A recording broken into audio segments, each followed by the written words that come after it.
ఈరోజు మన కిచెన్లో చిక్కటి గ్రేవీతో చికెన్ టమాటా కర్రీ ఎలా చేయాలో చూద్దాము. చాలా రుచిగా ఉంటుంది ఈ ప్రాసెస్లో ట్రై చేస్తే. బ్యాచిలర్స్ అయినా కొత్తగా వంట నేర్చుకునే వాళ్ళైనా ఈ ప్రాసెస్లో ట్రై చేయండి. చాలా రుచిగా ఉంటుంది. అన్నంలోకి కానీ చపాతీలోకి కానీ చాలా రుచిగా ఉంటుంది. లేట్ చేయకుండా వీడియోలోకి వెళ్దాం పదండి. కర్రీ కోసం ఇక్కడ పావు కిలో చికెన్ అయితే తీసుకోవాలి. తీసుకొని ఒక 2-3 సార్లు కడుక్కొని ప్లేట్లో అయితే పెట్టేసుకోవాలి.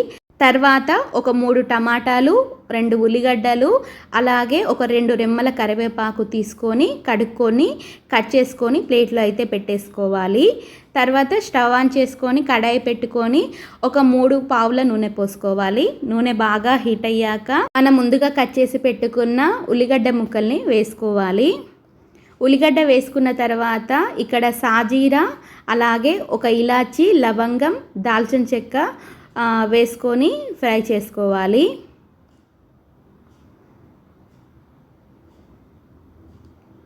ఫ్రై చేసుకున్న తర్వాత కరివేపాకు యాడ్ చేయాలి. యాడ్ చేసి కలుపుకోవాలి.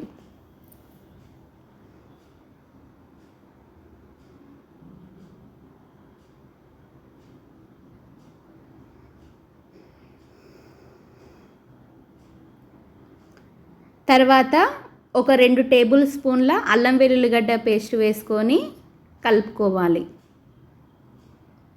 ఉల్లిగడ్డ ముక్కలు మంచిగా గోలనివ్వండి, పచ్చివాసన పోయేంత వరకు. అప్పుడే చాలా రుచిగా ఉంటుంది కర్రీ. తర్వాత మనం కడిగి పెట్టుకున్న చికెన్ అయితే వేసేసుకోవాలి.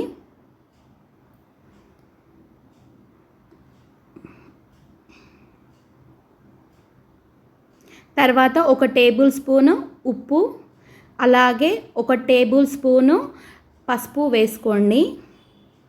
పసుపు కొద్దిగా వేసుకోకండి, ఎందుకంటే నాన్ వెజ్ కర్రీస్లోకి ఎప్పుడైనా పసుపు కొద్దిగా ఎక్కువ వేసుకుంటేనే నీసు వాసన అనేది రాదన్నమాట. కంపల్సరిగా ఒక టేబుల్ స్పూన్ పసుపు అయితే కంపల్సరిగా వేసుకోండి. పసుపు ఉప్పు వేసుకొని బాగా కలుపుకోవాలి. ముక్కకి పసుపు ఉప్పు పట్టేంత వరకు మంచిగా కలుపుకోండి.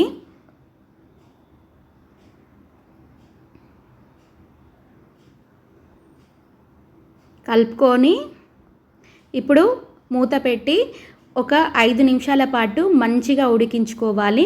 నీరు పోయి నూనె తేలేంత వరకు మంచిగా ఉడికించుకోవాలి. 5 నిమిషాల పాటు మంచిగా ఉడికించుకున్నాం కదా.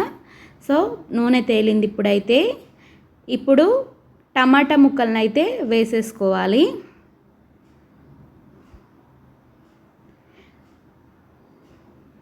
వేసుకొని కలుపుకోండి.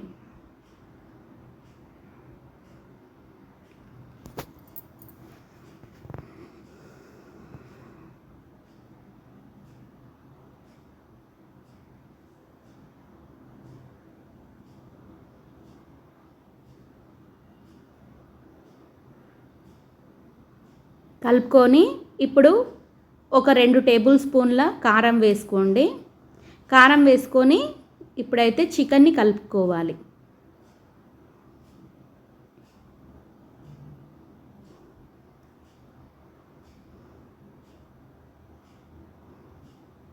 ముక్కకి కారం పట్టేంత వరకు మంచిగా కలుపుకోవాలి.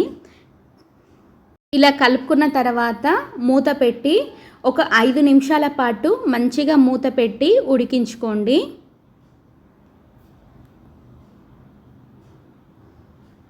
ఇప్పుడు 5 నిమిషాల పాటు ఉడికించుకున్న తర్వాత చూడండి, మంచిగా నీరు మొత్తం పైకి తేలింది. టమాటాలో ఉన్న నీరంతా తేలిందండి. ఇప్పుడైతే మనము ఎసరు కోసం ఇక్కడ ఒక గ్లాస్ వాటర్ అయితే పోసుకోండి.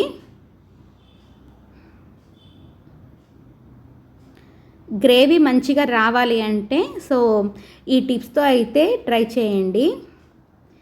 తర్వాత ఇప్పుడు మనమైతే నీళ్లు పోసుకున్నాం కదా.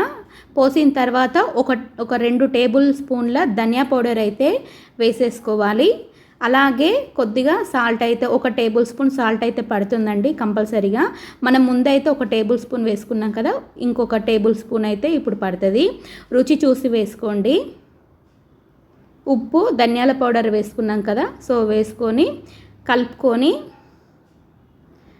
రుచి చూసుకోండి. మళ్ళీ ఉప్పు కారం పర్ఫెక్ట్గా ఉంటేనే టేస్టీగా ఉంటుందండి కర్రీ ఎప్పుడైనా. తర్వాత మూత పెట్టేసుకోండి. మూత పెట్టి ఒక 15 నిమిషాల పాటు మంచిగా ఉడికించుకుంటే టేస్టీ చికెన్ కర్రీ రెడీ అయిపోతుందండి. సో చూడండి, చిక్కటి గ్రేవీతో చికెన్ కర్రీ రెడీ అయ్యింది. సో లో ఫ్లేమ్లో పెట్టుకొని కొద్దిసేపు హై ఫ్లేమ్లో పెట్టుకొని ఉడికించుకోవాలి. చూడండి ఎంత చిక్కగా వచ్చిందో గ్రేవీ. ఒక 15 నిమిషాల పాటు మంచిగా సిమ్లో పెట్టి ఉడికించుకోవాలి. ఉడికించుకుంటే మనకి టేస్టీ చికెన్ కర్రీ రెడీ అయిపోతుందండి. చాలా రుచిగా ఉంటుంది. మీరు కూడా ట్రై చేయండి.